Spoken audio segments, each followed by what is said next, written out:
Hello కావలి, ఎలా ఉన్నారు అందరూ?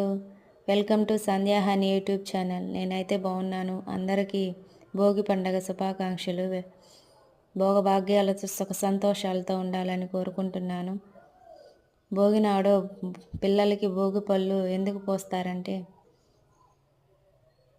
పూర్వం బదరికామనంలో నరనారాయణులు తపస్సు చేసుకుంటున్నారు. ఆ సమయంలో వాళ్ళకి ఆకలి వేసిందట.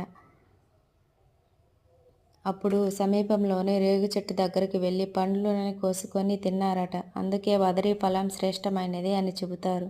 అంతేకాకుండా ఇది సూర్యుడికి కూడా ఇష్టమైన ఫలం. సూర్యుడి రంగు రూపం ఉన్న ఈ పండ్లను పిల్లల తలపైన పోస్తే ఆరోగ్య ప్రదాత అయిన సూర్యుడి ఆశీర్వాదం లభిస్తుందని నమ్మకం.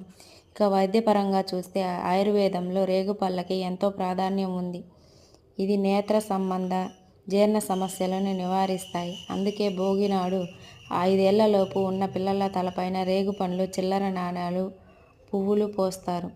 అలా పోస్తే వాళ్ళు దీర్ఘాయుష్కులవుతారని విశ్వాసం. ఈ వీడియో నచ్చితే లైక్ చేయండి, షేర్ చేయండి అండ్ సబ్స్క్రైబ్ చేసుకోండి. ఉంటాను, టాటా. మళ్ళీ ఒకసారి అందరికీ భోగి శుభాకాంక్షలు.